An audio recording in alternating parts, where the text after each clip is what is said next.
Good morning बच्चा लोग, मैं स्पेशल एक बार फिर से आप सबका स्वागत करता हूं अपने YouTube चैनल एसपी एकेडमी पर, जहां पर अब हम लोग आज के दिन पढ़ने वाले हैं क्लास 10th की फिजिक्स में इलेक्ट्रिसिटी मतलब विद्युत के बारे में। तो फटाफट से जल्दी से ज्वाइन कर लो और आज की क्लास को मनोरंजन के साथ शुरू करते हैं। तो आ जाओ आदित्य, गुड मॉर्निंग, जल्दी से आ जाओ। कहाँ हो और लोग? तो इस चैप्टर को पढ़ने से पहले सबसे पहले जान लेते हैं कि इस चैप्टर में क्या क्या इंटरेस्टिंग, ठीक है। तो इस चैप्टर में आपका स्टार्टअप शुरू होता है। हेलो हो गया। इसका स्टार्टअप शुरू होता है चार्ज मतलब आवेश से, कि ये चैप्टर जो बनाया गया तो सबसे पहले जो शुरुआत की गई उसमें रखा गया आवेश को। आवेश का मतलब चार्ज, तो आवेश क्या होता है उसको देखते हैं। आवेश मतलब charge, okay. What is charge? Charge क्या होता है? देखो, चार्ज एक बहुत ही अनोखी चीज है, हम सबके पास होता है, हम सब लोग जानते हैं इस चार्ज के बारे में, इस आवेश के बारे में कि आखिरकार आवेश होता क्या है। गुड मॉर्निंग सबको, हेलो है, सब लोग ज्वाइन कर लो। अभी जो भी बाकी रह गए हैं वो लोग भी आ जाओ ताकि किसी का छूटे नहीं, चैप्टर की बिगनिंग शुरू कर रहे हैं, ठीक है। तो आ जाओ। आवेश की बात करें तो चार्ज की बात करें तो चार्ज, सबसे पहले चार्ज आखिरकार होते क्या है, चार्ज है क्या चीज होती है चार्ज। तो चार्ज को जानना है तो चार्ज के लिए आपको क्या करना पड़ेगा।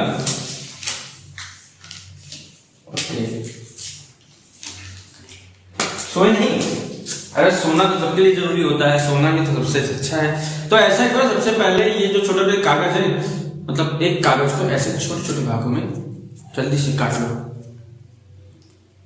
चल शुरू करो, काटना शुरू करो, छोटे छोटे टुकड़ों में कर लो।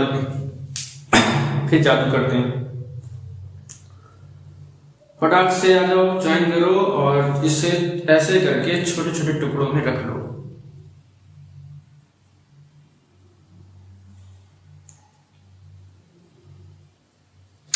तंबाकू नहीं खानी है इसकी बना करके, पता चला तंबाकू बना लो, नहीं सब्जी तंबाकू बनाना सिखा रहे, तंबाकू बनाना नहीं सिखा रहे। इनको ऐसे रख लो और ये पेन हो या मार्कर हो उसको ऐसे ऐसे ऐसे ऐसे करके घिसना शुरू करो, ठीक है। बालों में घिसते रहो। देखो उसके बाद क्या, ये देखो चिपका दिया से, ये देखो गिरा, और देखो ये देखो फिर से चिपका रहा, ये देखो चिपका रहा कंटिन्यूसली।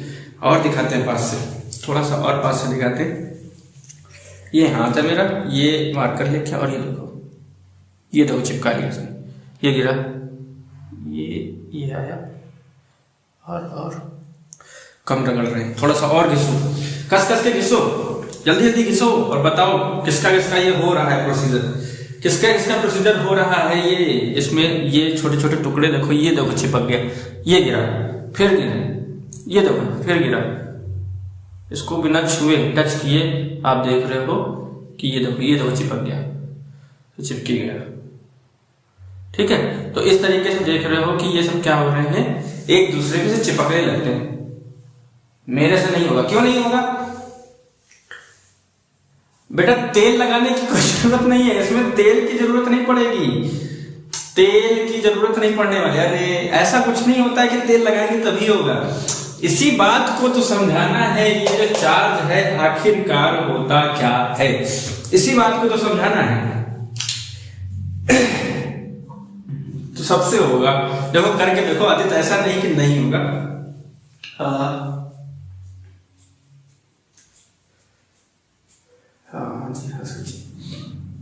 हो गया ना, हो गया, सबसे हो गया। तो जरा ध्यान से देखो, मैं बता रहा हूं आपको करना क्या है। एक स्टेज होती है, इस चीज को समझने के लिए हम क्या करते हैं, एक स्टेज होती है। ये एक नॉर्मल पर्सन है, गोलू, जो बहुत बिंदास तरीके से अपनी जिंदगी जी रहा था, ठीक है। इसकी एक स्टेज थी, समझना पड़े, ध्यान से समझना इस चीज को। क्या है, हाँ, स्केल से करते थे, स्केल से भी हो जाएगा, पेन से भी हो जाएगा, हर एक चीज से हो जाएगा। ये क्यों होता है, इस चीज को डिफाइन करने के लिए मैं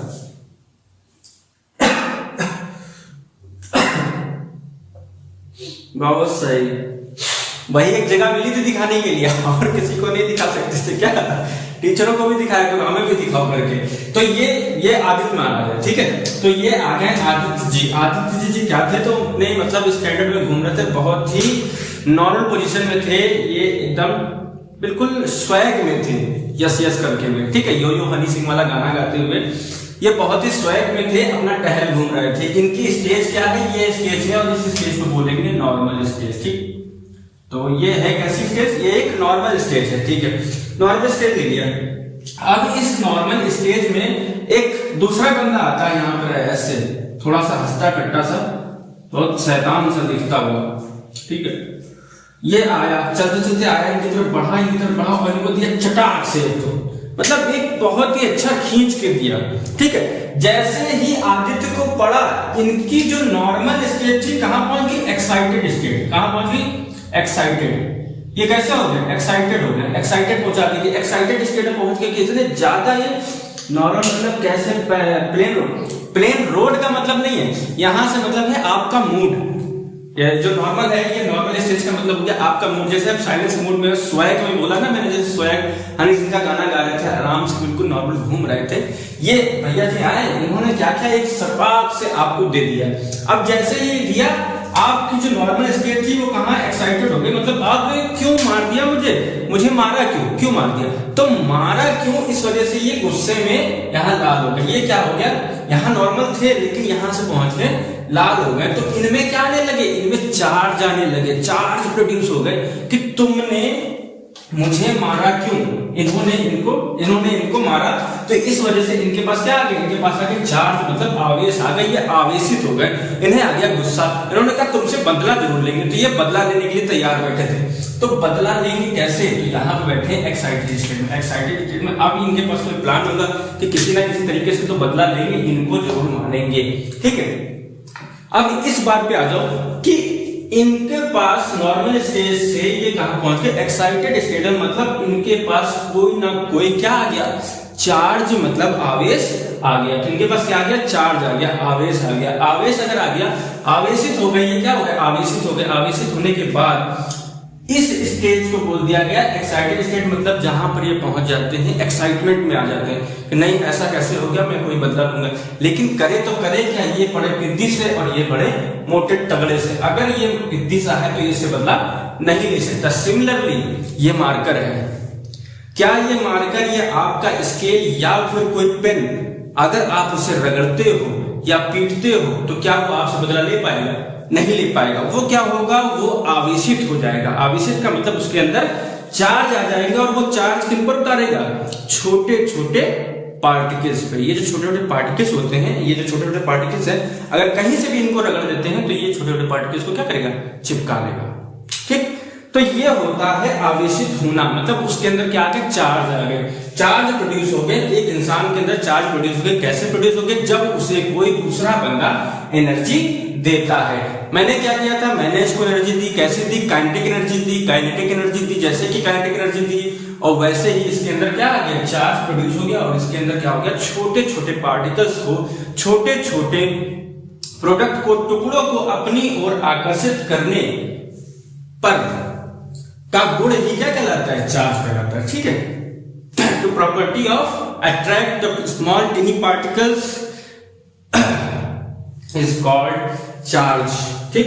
अब चार्ज समझ लेते हैं, चार्ज को समझ लिया, जान लिया कैसे हम चार्ज होते हैं, मतलब जब कोई एक पार्टिकल दूसरे को एनर्जी दे देता है तो वो कहीं ना कहीं उस एनर्जी को वेस्ट जरूर करता है। जैसे इनको एनर्जी मिली थी, ये जाके एक्साइटेड हो गए थे, मतलब हायर स्टेज पे पहुंच गए थे, उन्होंने कहा तो बदला लेंगे, लेकिन अब बदला कैसे लेना है उसके लिए ये प्लान करेंगे, लेकिन इनसे डायरेक्टली बदला नहीं ले सकते। उसी प्रकार से ये मार्कर है, मार्कर डायरेक्ट हमसे बदला ना ले करके छोटे छोटे पार्टिकल्स को अट्रैक्ट करता है। हाँ न्यूमेरिकल भी हो जाएंगे। तो अभी हम लोगों ने समझा कि कैसे एक्साइटेड होते हैं, मतलब गुस्सा दिला देना, सीधा सा वो कहलाता है चार्ज। आप चार्ज हो गए, अगर आपके अंदर चार्ज आ गया, अगर आपके अंदर चार्ज आ गया तो हम इन्हें कहां कहां पे देख सकते हैं, ठीक है। तो एक लाइव एग्जांपल आपने छोटा सा देखा कि छोटे छोटे पार्टिकल्स को क्या करता है, अपनी ओर आकर्षित कर लेता है, खींच लेता है। अब हम थोड़ा सा और आगे बढ़ते हैं, थोड़ा सा जैसे ही आगे बढ़ते हैं वहां पे देखते हैं कि कंबल देखा है सब लोगों ने, सब लोग ब्लैंकेट ही ओढ़ते हैं। अगर ब्लैंकेट ओढ़ते हैं, कंबल ओढ़ते हैं, तो कंबल अगर काफी दिनों का लपेटा हुआ रखा है, तहाया हुआ रखा है और उसको खोला जाता है और उसमें ऐसे करके अगर आप उंगलियां मारते हैं, ठीक है, ऐसे उंगलियां मारते हैं तो उसमें देखो चिंगारियां से नजर आती हैं, ऐसा लगेगा चटपट से आवाज आती है और चिंगारियां नजर आती है। ये कितने लोगों ने देखा है, इसको बताओ, इसको बताओ फटाक से, कितने लोगों ने देखा है?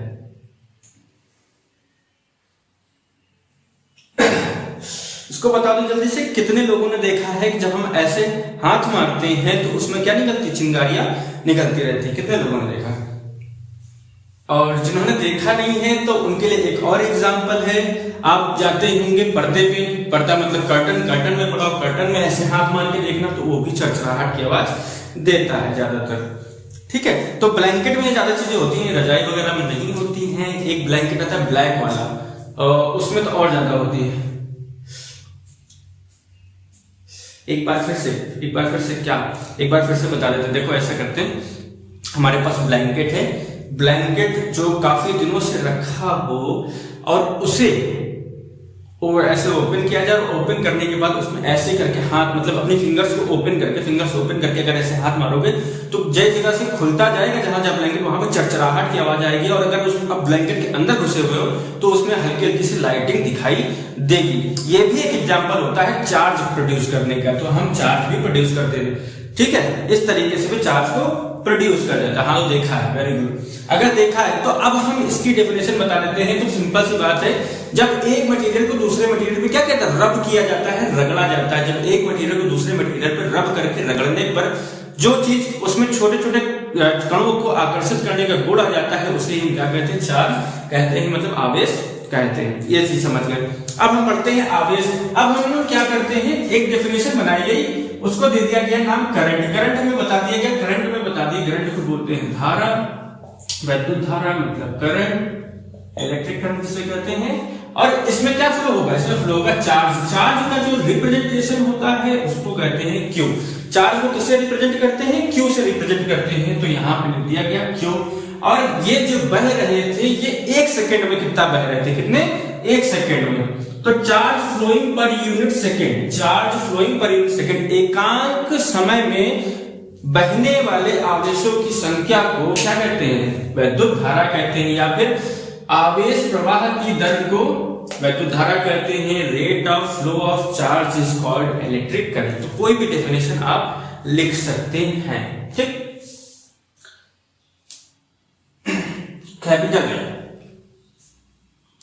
कैपिटल आई, हाँ कैपिटल आई से भी लिख सकते हो। तब बेटा ये रिप्रेजेंटेशन है, इसकी कोई दिक्कत नहीं है कि स्मॉल आई है कैपिटल आई है, ये आपके ऊपर डिपेंड करता है, ये फिजिक्स है। अभी जब आप इंटर की फिजिक्स पढ़ोगे तो वहां पे कई जगह पर स्मॉल आई से भी लिखेगा। तो रिप्रेजेंटेशन के ऊपर मत जाना, वो सिर्फ एक डिनोशन साइन है बस। जैसे आपको आदित्य नाम से बुलाया जाता है तो आदित्य, ठीक है। मुझे एसपी सर से जाना जाता है तो मैं एसपी सर।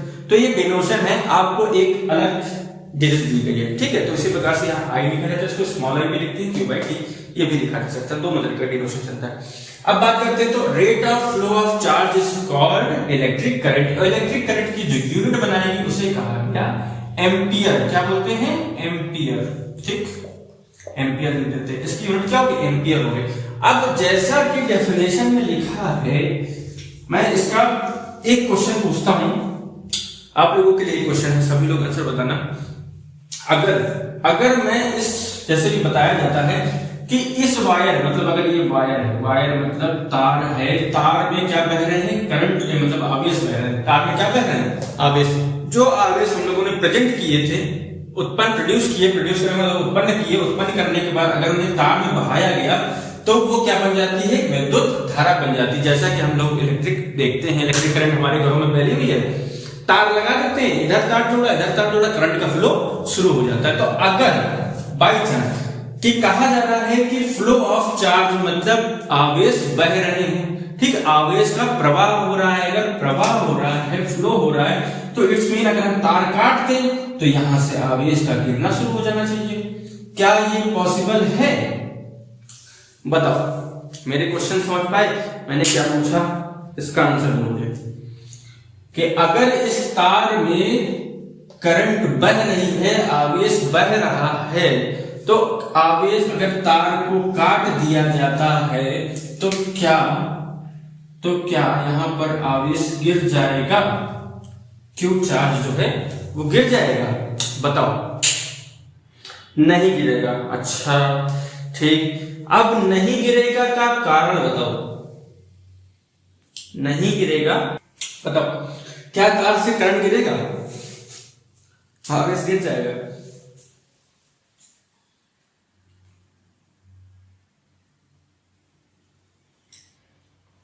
समझे नहीं? चलो फिर से समझाते हैं। देखो, जैसे मान लो ये तार है, ठीक है, बिल्कुल सिंपल सा तार दिया है। तार में क्या बह रहे हैं? जैसा कि डेफिनेशन में, मतलब जैसा कि परिभाषा में कहा गया, परिभाषा में कह रहे हैं आवेश प्रवाह की दर को वैद्युत धारा कहते हैं। डेफिनेशन याद है? आवेश प्रवाह की दर को वैद्युत धारा कहते हैं, ठीक है। तो इसका मतलब ये है कि ये तार होते हैं, तार में क्या हो रहा है? करंट फ्लो हो रहा है। अगर तार में करंट फ्लो हो रहा है तो तार को अगर हम यहां से काट दें, तार को यहां से काट दें, देखो ये तार था, तार को अगर हम काट दें तो क्या आवेश नीचे गिर जाएंगे? क्योंकि आवेश तो बह रहे हैं ना। अगर आवेश बह रहे हैं तो क्या तार काटने पे नीचे गिर जाएंगे? जरा इस चीज का आंसर दो।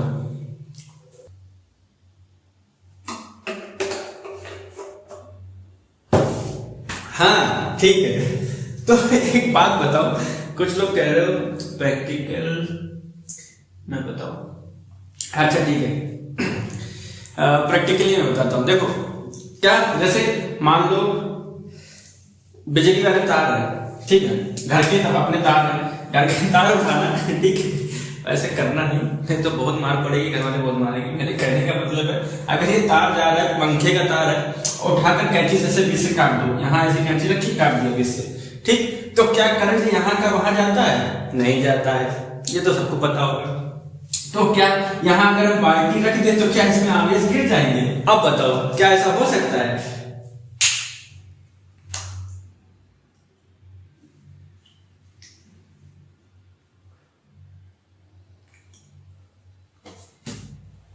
हाँ, तो करंट, हाँ ठीक है, ये भी सही है। मान लो ये वायर है, वायर काट दो अगर यहाँ से, वायर ऊपर है और यहाँ हाथ लगा दो, क्या तो नीचे आवेश गिर जाएंगे? क्या आवेश गिर जाएंगे? नहीं गिरेंगे, बिल्कुल सही, ठीक है, नहीं गिरेंगे।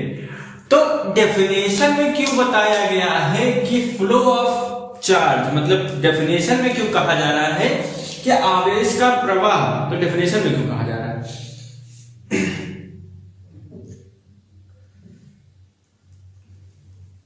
हमें करंट नहीं लगेगा, ठीक है, करंट नहीं लगेगा। अगर करंट नहीं लगता है और ये सारी चीजें नहीं होती हैं तो डेफिनेशन में क्यों कहा गया है कि फ्लो ऑफ चार्ज, मतलब आवेश प्रवाह की दर को वैद्युत धारा कहते हैं। The rate of flow of charge, मतलब आवेश को बहा दिया जाता है। तो बताओ कितना सीक्रेटली और कितना हम्बल क्वेश्चन है, मतलब कितना इजी भी है। एक तरह से देख रहे हो कि समझ में भी आ रहा है कि तार है, तार को अगर बीच से काट दो और उसमें अगर धारा बह रही है, क्योंकि जैसा कि डेफिनेशन कहा गया, परिभाषा में कहा गया धारा बह रही है, अगर बह रही है तो तार काटो तो आवेश नीचे गिरना चाहिए, क्योंकि तार में क्या बह रहा है? आवेश बह रहा है। हाँ पॉइंट है ना, अपने टीचर से पूछना करके, अपने टीचर से पूछना जा करके कि भाई डेफिनेशन ऐसी थी, फिलहाल अब तो टाइम नहीं बचा है, बट अगर बाई चांस कोई कहीं कोचिंग कर रहा है तो उस टीचर से जरूर पूछना जा करके कि सर ऐसा क्यों होता है, और इसका आंसर हमें बाद में बताना, ठीक है। आप भी बताने की कोई जरूरत नहीं, अपने अपने टीचरों से या फिर जो भी स्मार्टेस्ट स्टूडेंट हैं आपके पास, उनसे जाकर के ये क्वेश्चन अराइज करना। बाकी आंसर मैं सबको बता दूंगा कि आखिर इसका आंसर क्या है, ठीक है। तो इस क्वेश्चन से हम आगे बढ़ते हैं। इस क्वेश्चन को तब तक ही पूछिएगा, उसके बाद अगर आप नहीं बता पाते तो आंसर मैं बताऊंगा और देखते हैं कि कौन कौन टीचर इसका आंसर बता पाता है, ठीक। तो rate of flow of charge, मतलब I = Q by T की बात करते हैं, जिसका जो यूनिट होती है एम्पियर होती है, एम्पियर लिखा जाता है। I मिल गया, अब हमारे पास करंट फ्लो होना शुरू हो जाता है, ठीक है। हमने सबसे पहले क्या किया? हमने सबसे पहले दो मटेरियल्स को ऐसे रब किया, रगड़ा, जिनसे क्या उत्पन्न हुआ? आवेश उत्पन्न हो गया, ठीक है। और आवेश से हमने सीखा कि अगर आवेश बहने लगते हैं तो एक सेकेंड में जितने भी आवेश बहते हैं उन्हें हम क्या कहते हैं? इलेक्ट्रिक करंट कहते हैं। The rate of flow of charge पर इज कॉल्ड इलेक्ट्रिक करंट। हाँ ठीक, तो अब इसको समझ गए। इसके बाद हम लोग पढ़ते हैं जरा आगे, और आगे में हमें मिलता है इसमें एक वेरी इंपॉर्टेंट पॉइंट जो कि मैक्सिमम टाइम पूछा जाता है। सर पर वायर के अंदर इलेक्ट्रॉन बहता है और जैसे हम वायर को कट करेंगे तो उसका फ्लो ऑफ चार्ज भी बंद हो जाता है। बट अगर कोई चीज बह रही है, मान लेते हैं एक पाइप में हवा बह रही है और उस पाइप को काट दो तो क्या हवा बहनी बंद हो जाती है। एक पाइप में पानी बह रहा हो, क्योंकि जो चीज फ्लो हो रही है, बह रही है, उसको अगर कहीं आगे से कट दोगे तो क्या हो, वो बहना बंद हो जाएगा। बिल्कुल ऐसा तो नहीं होता है, कहीं ना कहीं से तो थोड़ा बहुत निकलेगा, जहां छेद हुआ है वहां से निकल जाएगा। जैसे हवा निकलती, पानी निकलता है, तो क्यों बंद हो जाएगा, चार्ज फ्लो होना क्यों बंद हो जाएगा। ठीक है, आंसर निकालो, सोचो, तगड़ा दिमाग लगेगा इसके पीछे। और है बहुत छोटी सी मीडियम, बहुत छोटी सी चीज है जिसके पीछे ये चीजें चलती है। ठीक है, तो आ जाओ इसके आगे। अब हम पढ़ते हैं ओम्स लॉ। इसके बाद का पढ़िए ओम्स लॉ। ओम्स लॉ के बारे में जानते हैं कि आखिरकार ओम का नियम क्या कहता है। सबसे पूछना, बजरंगी भाईजान कहाँ हो, समझ में आया क्वेश्चन? पूछना जरूरी है सबसे, जो भी फिजिक्स के टीचर हो उन सबसे पूछिएगा एक बार, भले चाहे नॉनसेंस क्वेश्चन है लेकिन पूछना जरूर है, एराइजिंग करना आपकी बात जरूरी है। मेरे दिमाग में बहुत पहले आता था ये। तो अब पढ़ते हैं ओम्स लॉ। ओम्स लॉ मतलब ओम का नियम।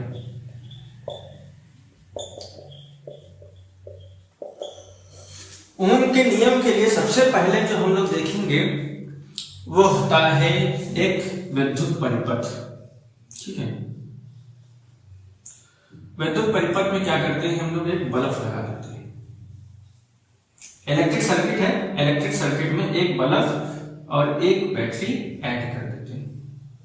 अगर बैटरी का ये वाला सिंबल ना याद हो तो सिंपल से ये वाला बना लेना, ये ज्यादा आसान होगा।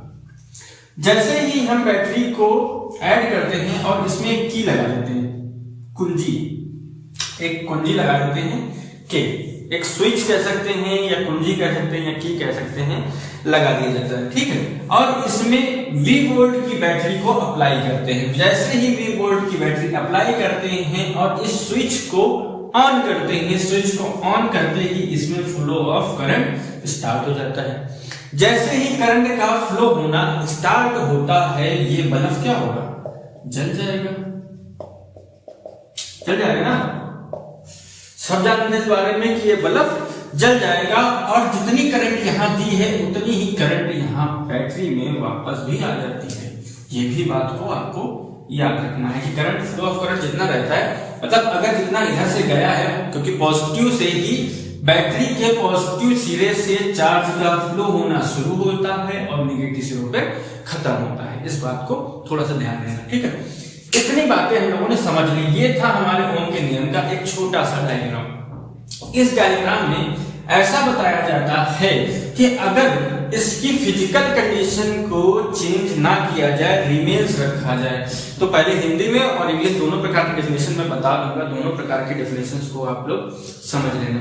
तो जैसा इसमें बताया जाता है, according to the Ohm's law, according to the Ohm's law, if there is no change in physical condition of any closed surface, मतलब एक ऐसा closed surface है और इसकी physical condition में कोई change नहीं किया जाता है, then the applied voltage directly proportional to the current, flow of current। ठीक है, करंट मतलब आई यहाँ से डिनोट किया स्मॉल आई से, इसलिए यहाँ स्मॉल आई ले लिया गया। ठीक है, तो according to the Ohm's law, Ohm के नियम के अनुसार यदि किसी, सभी लोग हो,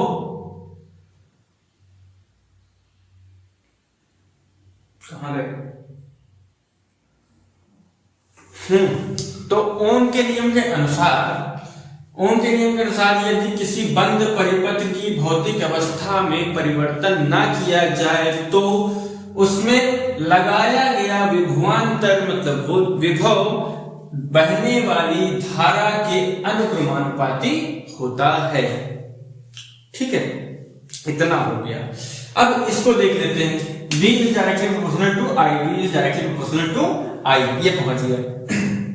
अब इसको प्रोपोर्शनलिटी का साइन हटाते हैं और जैसे ही प्रोपोर्शनलिटी का साइन मतलब समानुपाती का साइन हटाया जाता है, यहाँ एक कांस्टेंट आ जाता है R, एक कांस्टेंट आ जाता है R। जब हम इसे कहने लगते हैं V is equal to IR, ये क्या है, ओम का नियम बन जाता है। ठीक, ये आ गया, ओम का नियम बन गया। ठीक, ओम के नियम में R जो है, R क्या कहलाता है, रेजिस्टेंस कहलाता है। क्या होता है, रेजिस्टेंस मतलब प्रतिरोध, ये क्या है, प्रतिरोध होता है। देन व्हाट इज रेजिस्टेंस मतलब प्रतिरोध आखिरकार है क्या, जैसा कि इसका नाम है कि प्रतिरोध मतलब रेजिस्टेंस जो धारा के बहने का विरोध करता है वो कहलाता है प्रतिरोध। The property of conductor which opposes the flow of current, the property of conductor which opposes the flow of current is called resistance. मतलब चालक का वह गुण जिसके कारण वह धारा के बहने का विरोध करता है, प्रतिरोध कहलाता है। रेजिस्टेंस R रेजिस्टेंस कहलाता है। ठीक है, R हो गया। और R की अगर वैल्यू निकालना चाहें तो R is equal to V upon I निकाली जा सकती है और इसका मात्रक होता है ओम, ओम, और जिसका रिप्रेजेंटेशन होता है ये। ठीक, तो ये इसका रिप्रेजेंटेशन। तो इतना हम लोगों ने जान लिया। अब इसमें आता है ओम का एक ग्राफ। ओम के ग्राफ के अकॉर्डिंग अगर हम लोग चले तो ये ग्राफ कैसे बनेगा, अगर हम इस ग्राफ को V और I से रिलेट करके बनाएं। तो जैसा जैसा कि ओम के अकॉर्डिंग चलेंगे तो ओम ने ऐसा कहा है कि हाँ, V की जो यूनिट होती है वो वोल्ट होती है। ये ठीक, वोल्ट लिख लो इसे। इसका अगर हम ग्राफ देखिए तो ग्राफ हमेशा स्ट्रेट लाइन जाता है, सबने देखा है कि स्ट्रेट लाइन जाता है। ठीक है, जो I है वो V के डायरेक्टली प्रोपोर्शनल होती है और स्ट्रेट लाइन जाता है। क्या बता दो सर, बता दो क्या क्या क्या चीज बता दो, आदित्य बताओ क्या बताना है। तो V जो है I के डायरेक्टली प्रोपोर्शनल है, प्रोपोर्शनल है, इस चीज को समझ लेते हैं। अब इसके आगे बढ़ते हैं। ये हो गया, अब V मिल गया, I मिल गया और R मिल गया। इसके बाद जब हम आगे बढ़ते हैं तो ओम का नियम भी याद हो गया होगा। ओम के नियम में क्या बताया गया, ओम के नियम के अनुसार क्या चीजें हम लोगों ने पढ़ी, तो ओम में बताया गया है कि यदि किसी बंद परिपथ की भौतिक अवस्था में परिवर्तन नहीं किया जाता है तो उस परिपथ में लगाया गया विभव विभवांतर हमेशा बहने वाली धारा के अनुक्रमानुपाती होता है। There is no change in physical condition of any closed circuit, then the applied voltage is directly proportional to the flow of current in the circuit। ठीक, इतनी बात तो जान लिया। अब देखो इसके आगे चलते हैं। V इक्वल टू IR जान लिया था। R क्या है, कांस्टेंट है। R को रेजिस्टेंस बोलते हैं, मतलब प्रतिरोध। प्रतिरोध R बराबर होता है V अपॉन I, जिसका मात्रक ओम होता है और जिसका रिप्रेजेंटेशन ये वाला सिंबल बनाया जाता है, इसको ओम कहते हैं। और अगर ग्राफ की बात की जाती है तो ग्राफ में V आता है, I आता है, जो कि एक स्ट्रेट लाइन में चला जाता है। क्यों जाता है अगर देखना है तो जैसे जैसे वोल्टेज का मान बढ़ता है वैसे वैसे करंट का मान बढ़ता है। जैसे जैसे वोल्टेज का मान बढ़ता है वैसे वैसे करंट का मान बढ़ता है। ठीक, इधर वोल्टेज बढ़ रहा है, इधर करंट बढ़ रही है, इधर वोल्टेज इधर करंट, ऐसे करते करते बढ़ती चली जाती है। और हमारे सारे वैल्यू अगर 1 2 3 4 करें तो 1 2 3 4 पर ये भी बढ़ जाता है, ऐसे चलता चला जाता है। इसलिए हम लोग क्या मिल जाती है, एक स्ट्रेट लाइन मिल जाती है। इस चीज को समझ लिया। अब बढ़ते हैं आगे। अगर ओम्स लॉ से रिलेटेड कोई भी क्वेश्चन है किसी के मन में तो वो पूछ सकता है हमसे। बाकी अब हम बढ़ते हैं combination of resistance, combination of resistance की तरफ बढ़ते हैं। फिर आ जाओ फटाक से दोनों प्रूविंग करा दें जल्दी से। अगर किसी का कोई क्वेश्चन है तो पूछ ले, अदरवाइज कॉम्बिनेशन में आ जाते हैं। कॉम्बिनेशन मतलब संयोजन। संयोजन की बात करते हैं तो संयोजन दो प्रकार के होते हैं। पहला होता है सीरीज, जिसे हम कहते हैं श्रेणी क्रम। श्रेणी क्रम, श्रेणी क्रम का संयोजन क्या होता है देख लेते हैं। यहाँ पे एक रेजिस्टेंस, दो रेजिस्टेंस, तीन रेजिस्टेंस, लगा दिए, उसके बाद एक बैटरी अप्लाई कर दी, ठीक, यहाँ पे V वोल्ट की बैटरी, I करंट फ्लो कर रही है, R1, R2 और R3, एक रेजिस्टेंस लगा दिया। तो ये फिगर बना लो जल्दी से, फिर उसके बाद आगे सॉल्व करते हैं फिर। देखो ये वाली जो प्रूविंग है, दो प्रूविंग कराने जा रहे हैं, सीरीज की और पैरेलल कॉम्बिनेशन की। ये इंपॉर्टेंट है, पूछी जाती है एग्जाम में। जिस प्रकार से ओम्स लॉ पूछा जाता है, ओम्स लॉ के तरीके ये भी पूछा जाता है। क्वेश्चन दो आप, ठीक है, क्वेश्चन दे रहे हैं, पहले आप इसका क्या करते हैं, एक बार प्रूविंग देख लेते हैं। प्रूविंग को जरूरी है समझना, अगर प्रूविंग नहीं समझेंगे तो मजा नहीं आएगी, ठीक है। तो प्रूविंग को देखते हैं। प्रूविंग करने के लिए हमें क्या करना है, V = IR, हम लोग सिंपल सा फॉर्मूला जानते हैं।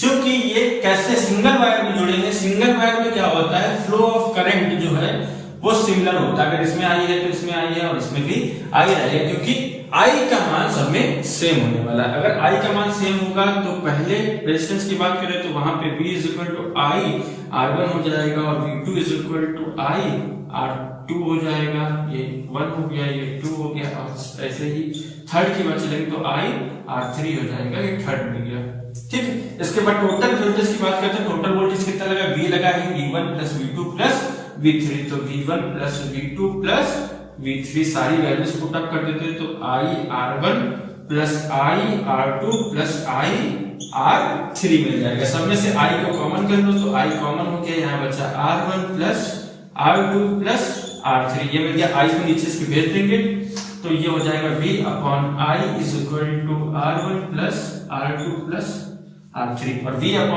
क्या लिख सकते हैं, R लिख सकते हैं, V/R1 + R2 + R3।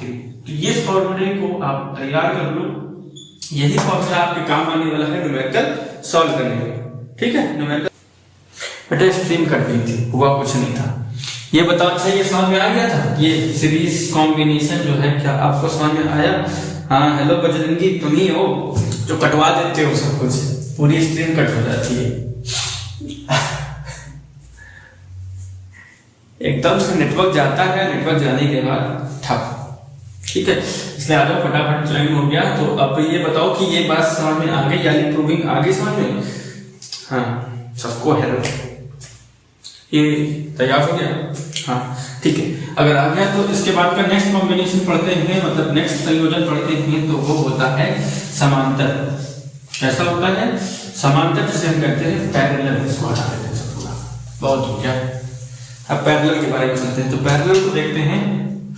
पैरेलल के लिए हम लोग एक बॉक्स बनाते हैं, इसमें एक रेजिस्टेंस यहां लगाएंगे, एक रेजिस्टेंस यहां लगाएंगे और एक रेजिस्टेंस इसके नीचे लगा देंगे। इसके बाद इसमें अप्लाई कर देंगे वोल्टेज को V, जिसमें करंट फ्लो होगी I, जो कि यहां से तार 3 भागों में बढ़ जाता है। कैसे 3 भागों में बढ़ जाता है? तो 3 भागों में बढ़ने के लिए यहाँ पर I1 और यहाँ पर I2 और यहाँ पर I3। उसी प्रकार से ये R1 रेजिस्टेंस था, R2 था और ये R3 है, ठीक। तो करंट की जो वैल्यू है इसमें आपकी बदल जाती है I1, I2 और R3, क्योंकि 3 वायर पहुंच गए। एक वायर से कितने वायर बन गए? 3 वायर बन गए। अगर 3 वायर बन गए तो I1, I2, I3 की वैल्यू निकल आई और V = हम लोग लगाएंगे। अब इस फॉर्मूले को अप्लाई करेंगे तो V = होता है IR, ओम्स लॉ जैसा कि कहा गया था, according to Ohm's law V = IR। But यहाँ पे जो रिमेन्स रहने वाला है वो क्या है? वोल्टेज। यहाँ पे वोल्टेज कभी नहीं बदलेगा। अगर वोल्टेज कभी नहीं बदलेगा तो इसका मतलब इसका वोल्टेज, इसका वोल्टेज, इसका वोल्टेज, इसका वोल्टेज क्या होगा? V ही होगा। इस वजह से यहाँ पर हम लोग I1, I2 और I3 की वैल्यू निकालेंगे। उस प्रकार से I बराबर क्या हो जाएगा? V/R। सिमिलरली अगर सब पे अप्लाई करते हैं तो I1 = V/R1, I2 = V/R2 और I3 = V/R3। इन तीनों को टोटल करंट कितनी है? मैंने बताया था कि किसी सर्किट में जितनी करंट जाती है उतनी ही करंट वापस भी आती है। तो इसका मतलब इसमें करंट कितनी आने वाली है? I आने वाली है। तो I किसके बराबर हो जाएगी? I बराबर हो जाएगी I1 + I2 + I3। ठीक है, तो सारी वैल्यूज को जोड़ना है। इसका मतलब सारी वैल्यूज को पुट अप कर देंगे। V/R1, V/R2 और V/R3 सारी वैल्यूज को पुट कर दे। सब में कॉमन क्या? सब में कॉमन जो होने वाला है वो है V। कॉमन करके 1/R1 + 1/R2 + R3 ये लिख लिया। इसके बाद v को इससे अपॉन बेस देंगे तो v upon i upon v is equal to 1 upon R1 plus 1 upon R2 1 upon R3। i upon v को क्या लिख देंगे 1 अपॉन R लिख देंगे। जैसे यहीं से निकाल लो, इसका उल्टा कर दो, आराम से चीजें सारी निकल कर आ जाएगी। R2 plus 1 upon R3। तो दो फॉर्मूले हम लोगों ने जनरेट कर लिए। ये कॉम्बिनेशन जो है वो समांतर है। कौन सा है? समांतर क्रम। और वो वाला कौन सा था? श्रेणी क्रम का था। तो समांतर क्रम और श्रेणी क्रम में इतना अंतर होता है। ठीक है, इस फॉर्मूले को समझ गए? क्या ये प्रूविंग समझ में आई है? जिसको जल्दी जल्दी बता दो, प्रूविंग समझ में आ गई? हाँ, आपसे कहा जाता है क्वेश्चन नंबर 9। ओके, एक सिंपल सा फिगर है, उस फिगर के अकॉर्डिंग हमें चलना है। एक्चुअली में वैल्यू दी गई है। वैल्यूज में आपसे कहा जाता है कि आपके पास 0.2 ohms, 0.2 ohm, 0.3 ohm एंड 4-5 तक जाता है। 0.5, 0.4, 0.5 जाता है तथा 12 एंड 12। ठीक है, तो ये सारी ohms में वैल्यू दी गई है, ओम में है वैल्यू। ये सारी वैल्यूज में बताया जाता है प्रतिरोधक को श्रेणी क्रम में, मतलब सीरीज में जोड़ा जाता है। कैसे ऐड किया जाता है? सीरीज कॉम्बिनेशन में। सीरीज कॉम्बिनेशन में जाते हैं, इसका मतलब श्रेणी क्रम में। श्रेणी क्रम में जाते हैं और अप्लाइड वोल्टेज की वैल्यू है 9 वोल्ट। जो वोल्टेज अप्लाई किया जा रहा है वो 9 वोल्ट का है। आपसे पूछा जा रहा है कि इसमें कितना करंट होगा। ठीक है, तो इसका करंट कितना होगा हमें कैलकुलेट करके बताइए सभी लोग।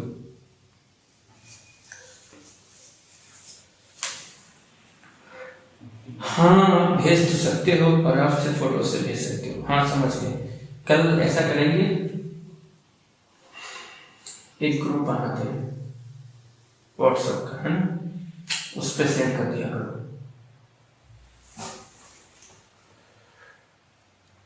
पहले बताओ इसका आंसर कैसे निकालो, जल्दी बताओ इसका आंसर कितना आया।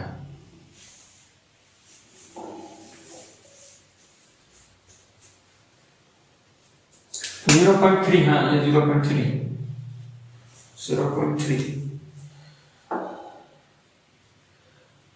हाँ, मेरा 3 तुम्हें घूमता नाचता नजर आता होगा, ऐसे ऐसे करते हुए। जल्दी से बताओ, क्योंकि ये सीरीज कॉम्बिनेशन है और सीरीज कॉम्बिनेशन कुछ ऐसा होता है। ठीक, सीरीज कॉम्बिनेशन जैसे 1 2 3 4 5, 1 2 3 4 5। ठीक, ये 0.2, 0.3, 0.4, 0.5 और 12। और अप्लाइड वोल्टेज कितना है? 9। अप्लाइड वोल्टेज 9 वोल्ट है। तो उस हिसाब से R is equal to R1 plus R2 plus R3 plus R4 plus R5। ठीक है, ये सारी चीजें लिख ली। 12, हाँ 12 ही है। ठीक, सारी चीजें लिखने के बाद R is equal to R1 की value 0.2 plus 0.3 plus 0.4 plus 0.5 plus 12। सारी चीजें लिख ले। देखो 3 2 5 ये हो गया, 5 10 हो गया, मतलब ये आ गया 1.4। ठीक है, सिंपल सा। और प्लस का 12 ऐड कर दिया, ये 14 आ गया। देखो 3 2 5 ही ऐड कर देंगे और ये हो जाएगा 5 10 हो जाता है। 10 मतलब 1 बन जाएगा और 0.4 ऐड कर देंगे तो 1.4 हो जाएगा। ये हो जाएगा 13.4। ये R की वैल्यू आ गई 13.4। हाँ, 13.9। 13.9 कैसे आ सकती है? 9 नहीं 4 आ रही होगी। आदित्य सही से देखो, ये 0.5 है, 0.4, 0.3, 0.2। ठीक है, 13.4 आ रही है क्योंकि यहाँ 4 एक्स्ट्रा बच रहा है। बाकी ये दोनों मिला करके तो 10 हो रहे हैं, मतलब 1 आ जाएगा। ठीक है आदित्य, ध्यान से देखो इसे। और इतनी ओम्स आ गई। इसके बाद अगर हमसे पूछ जाए करंट क्या होगी, तो करंट इक्वल टू निकालेंगे तो V अपॉन R लगा दिया जाएगा। V की वैल्यू दी गई है, कितनी है? 9 है, 9 रख देंगे। R की वैल्यू कितनी? 13.4 आ गया, सिंपल सा। अब ये देखो ऐसे तो कटेगा नहीं, जब अगर ये ऐसे कटेगा नहीं तो ऊपर हम क्या बढ़ा देंगे? 0, और यहाँ पे पॉइंट में आंसर निकल आएगा। पॉइंट में आंसर निकल, हाँ 13.4 सही है। अब 0 निकल आएगा। 13 कितनी टाइम्स में जा सकता है? 13 हम खींचा जा सकते हैं। हाँ ठीक है, 90 बताओ जल्दी से इसका आंसर कितना आएगा। 90 को डिवाइड करोगे, एक और करो, 900 कर लो, ये पॉइंट सब्ट्रैक्ट कर दो। ओके, तो यहाँ हो जाएगा 134 ओम, ओम नहीं एम्पियर, एम्पियर मतलब करंट है क्योंकि, तो एम्पियर लिखा जाएगा 0.671। ठीक है, बजरंगी बिल्कुल सही, डिवाइडेशन बड़ा परफेक्ट है। ठीक है, तो ये 6 टाइम में जा सकता था, मैक्सिमम 6 टाइम में ले गए और उसके बाद ऐड कर दिया, फाइनल आंसर निकाल लिया। तो ये क्वेश्चन हम लोग सीख गए। देखो ये बहुत बेसिक सा, बहुत छोटा सा क्वेश्चन है। हाँ ठीक, बहुत छोटा सा है क्वेश्चन। इसके बाद अब आगे बढ़ते हैं। आगे दिया गया है इस क्वेश्चन में कि कहा जा रहा है कि आपके पास 6 ओम के 3 प्रतिरोध हैं। कितने हैं टोटल? 3 हैं। ठीक है, 6 ओम के 3 प्रतिरोध हैं। इनको हम किस प्रकार जोड़ें, किस प्रकार जोड़ें कि जो आपका आंसर है वो 9 ओम आ जाए और दूसरा जो आंसर है वो 4 ओम आ जाए। ठीक है, किस प्रकार जोड़े, जो हमारे पास ऐसा संयोजन करना है आपको कि एक बार आंसर 9 आना चाहिए, दूसरी बार 4 आना चाहिए। तो बताओ कैसे कैसे निकालोगे इस क्वेश्चन को, कैसे करोगे? तो ऐसा करने पर आपका आंसर आ जाएगा। ये सीरीज हो गया, अब लगा दो। अब जैसे इसमें लगा दोगे तो ये हो जाएगा 1/6 प्लस 1/6 लगा दिया जाएगा। 1/6 प्लस 1/6 एक 1/r² हो गया, 2/6 मतलब 1/3, 1/3 निकल आया, बिल्कुल इजी। ठीक है, अब उसके बाद क्या 3 आ गया, ये इस पूरे की वैल्यू आ गई 3, इस पूरे की वैल्यू क्या हो गई 3 हो गई। इस पूरे की वैल्यू जब 3 आ गई तब ये किससे जुड़ा हुआ है? 6 से जुड़ा है सीरीज में। सीरीज में 3 प्लस 6 लगा देंगे, 3 प्लस 6 कितना हो जाएगा 9 ओम। ये पहला आंसर कंप्लीट हो गया। सिमिलरली जब दोबारा हम जोड़ेंगे, हाँ वो जो जोड़ा था वो 2 ओम आ रहा है। अगर हम तीनों को पैरेलल कर देते हैं, अगर हम तीनों को पैरेलल कर दें, तीनों को सीरीज कर दें तो आंसर नहीं आएगा। क्या करना होगा? कॉम्बिनेशन बनाना है। पहला कॉम्बिनेशन अब बनाना है 2 पैरेलल 1 सीरीज। अब क्या बनाना है? 2 सीरीज और 1 पैरेलल। एक कॉम्बिनेशन 2 सीरीज और 1 पैरेलल। ठीक, 2 सीरीज और 1 पैरेलल, 3 हो गया। तो 6 और 6 हो गया 12 जुड़ गया। एक तो मिल गया आपको, इस पूरे की वैल्यू मिल गई 12 और एक ये 6 बच गया। अब इस 6 को क्या करते हैं, 6×12 प्लस 1/6 ये लिख लिया गया। ठीक, अब इसको अगर इससे बराबर करना है तो 12 आएगा, इसका मतलब 2 से मल्टीप्लाई कराएंगे तो 1 + 2/12। ठीक, यहाँ हो जाएगा 3, नीचे हो जाएगा 12। ये 1/r की वैल्यू, 1/r की 3 बन जा 3, 3 3 जा 3 12 जा 4 जा 12, मतलब 1/4। 1/4 का मतलब r का मान कितना आ गया 4 ओम्स। ये फाइनल आंसर होगा। मैं एक गिरा देता हूं मार्कर में। ये बात समझ में आई या नहीं आई? क्या आगे बढ़ने का समय? आगे आगे आगे आगे आगे। Next question, next question.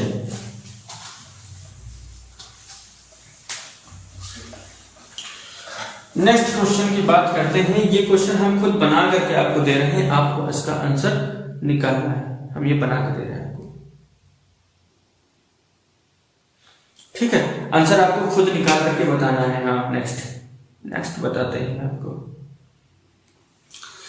चलो इसका आंसर बताओ निकाल करके।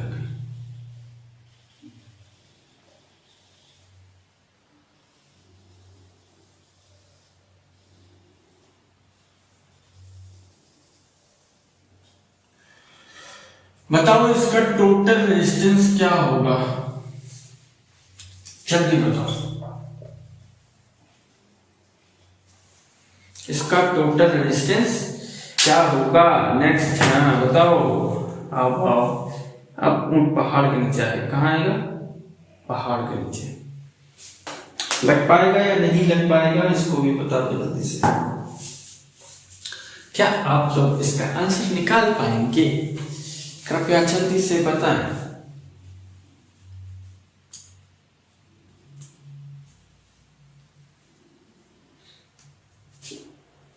दो आंसर आ रहा है। अच्छा, लेट्स ट्राई।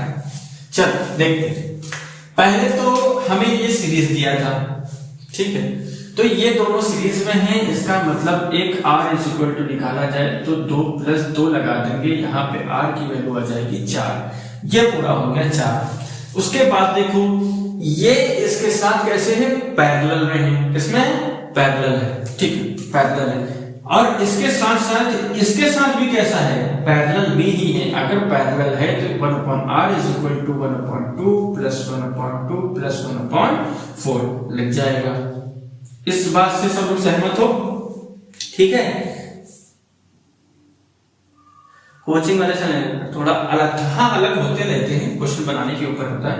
इन सब में क्या करना है, सबका एलसीएम बन जाएगा 4। तो 4 बनाने के एलसीएम क्या करें, इसमें 2 से मल्टीप्लाई 2 कर दिया, प्लस इसमें 2 से मल्टीप्लाई 2 कर दिया, प्लस इसमें 1 से मल्टीप्लाई तो 1 कर दिया, मतलब r इज इक्वल टू 2 2 4 और 1 5 5/4। इसका उल्टा कर दोगे तो r का मान हो जाएगा 4/5, 4/5 हो गया। जब इसको डिवाइड करोगे तो 0.8, क्योंकि हो जाएगा 40 और पॉइंट लग जाएगा, इस प्रकार से 8 टाइम्स हो जाएगा, 8 5 40, तो R इज इक्वल टू आएगा 0.8 ओम।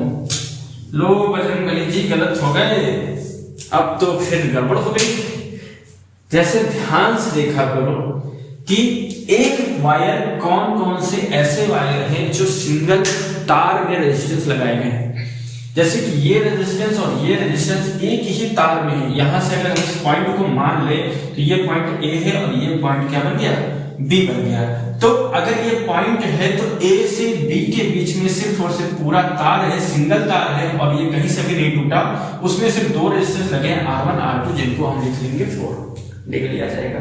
ठीक, 4 लिखने के बाद हम देखते हैं कि ये रेजिस्टेंस एक तार में जुड़ा है, ये रेजिस्टेंस दूसरे तार में जुड़ा है, और यहां से जुड़ने वाले रेजिस्टेंस भी तीसरे तार में जुड़े। तो क्या ये स्ट्रक्चर कुछ ऐसा नहीं बन जाएगा?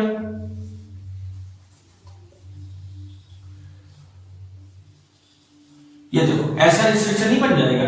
ऐसा स्ट्रक्चर मतलब ऊपर जो हम लोगों ने सॉल्व करके आंसर निकाला था 4 ओम, मतलब इन दोनों को जब जोड़ा गया तो ये 4 है, ये यहाँ पे कितना दिया गया है 2 ओम्स दिया गया था, और ये कितना है, ये भी 2 ओम्स है। तो ये सब किसमें आ गए, ये सब आ गए पैरेलल में। और जब पैरेलल आ जाते हैं तो पैरेलल आने के बाद हम लोग फॉर्मूला क्या लगाते हैं, 1/r1 + 1/r2 + 1/r3। तो ये एक थोड़ा सा हाई लेवल में बढ़ाने की कोशिश कर रहे हैं। हाँ, विद्युत धारा समान है, विद्युत धारा समान, इसमें विद्युत धारा समान होगी, उसके बाद सब में अलग अलग